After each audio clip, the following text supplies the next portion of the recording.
Hello friends, welcome back to my channel. If you're new here, my name is Kaylee Taylor. I'm a Christian life coach and all of my videos focus on helping you heal and grow in faith. So today I want to talk about how unhealed trauma wounds manifest in our current relationships and what to do when that happens. Just to give you a little recent story, personally, my husband and I have been going through a very specific season where God has been kind of unearthing and revealing some things within us both. And specifically for me, I've had some unhealed trauma wounds surface, and I've been having triggers, which are commonly known as emotional flashbacks to unhealed wounds, happen. And God has been giving me some flashbacks of a past relationship where I had a lot of trauma and PTSD unearthing now in my current relationship because of some senses of familiarity. Now, when we get triggered, a lot of times it's going to distort our perception of what is actually happening because trauma gets held in the body, and so our nervous system can respond in an overreactive state compared to what is actually happening in our current situation. And so it's important to recognize when you're triggered, what your defaults are when you do get triggered.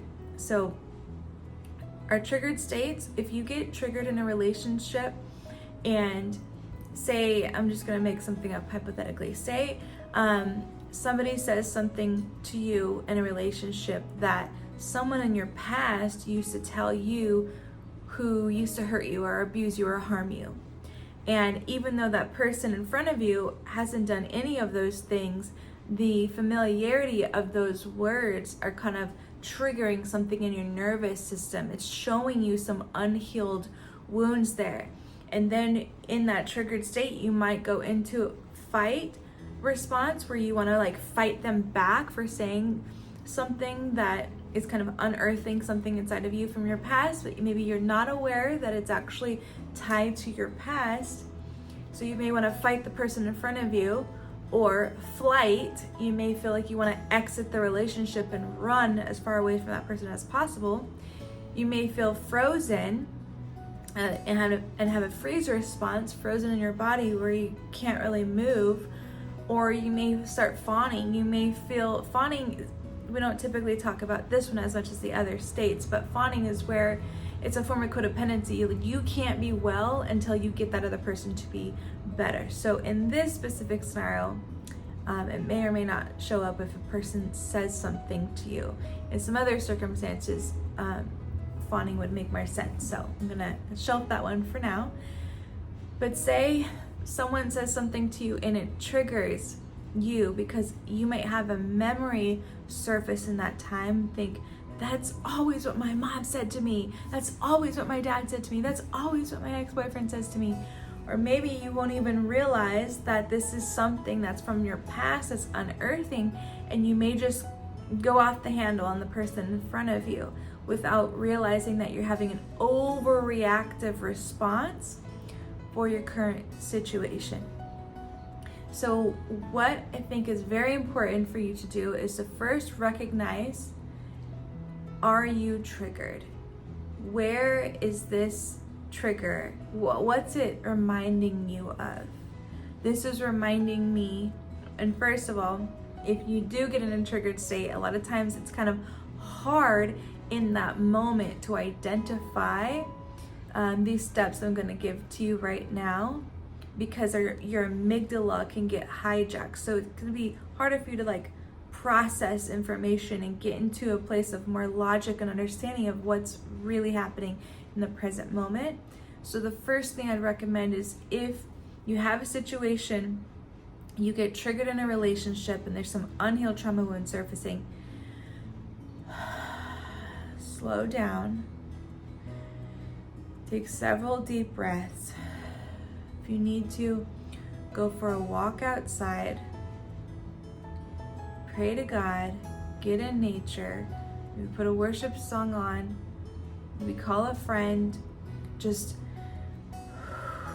slow down, and take a step away from the situation. It's kind of like when you're in an emergency situation, the ambulance show up, the first thing they tell you is to, all right, slow down, slow deep breaths, because that actually starts to regulate your nervous system to get into a place where you can start to really process the reality of what's happening. Then from that moment, you can start the processing of, okay, what is triggering me? Why is this situation, why was that comment so offensive to me? Why was it so triggering for me? What is it reminding me of? And you start to go down in your conscious awareness, start accessing your subconscious and your memory bank to pull forth the unhealed trauma that is surfacing. And so say if it was a past relationship where someone said something, and your current relationship, that person says something and it triggers you, this is an opportunity for you to heal the past pain points, but also to come into a place of honesty, transparency, and vulnerability with that person in front of you if you feel like that person is truly a safe person for you and you want to grow in the relationship with them. Then it would be a good, wise thing for you to take a step back, slow deep breaths. When you come into a much more regulated state, meaning not heightened emotions, but come back and share with them, hey, when you said that, I'm sorry, it actually reminded me of this past situation in this relationship. And I realized that when you said those words, I had a flashback of this person in the past, and it triggered me. Trauma gets held in the body. So you may not even realize what's going to trigger you in your current relationship and what isn't. But as you go through life, and especially walking with the Lord, He's going to allow certain things to unearth within you. And those are opportunities, triggers are opportunities for us to heal in the Lord. So bringing your pain to Him, and or also to that person, and sharing, like, I'm sorry for my reactive state. This is actually what was going on in my inner world and why I responded the way I did. That's going to help you be able to grow in that relationship. And as you also seek God for His healing, Lord, I realize I overreacted. I realized that you gave me a flashback of something from the past, and I realized that those words are triggering to me.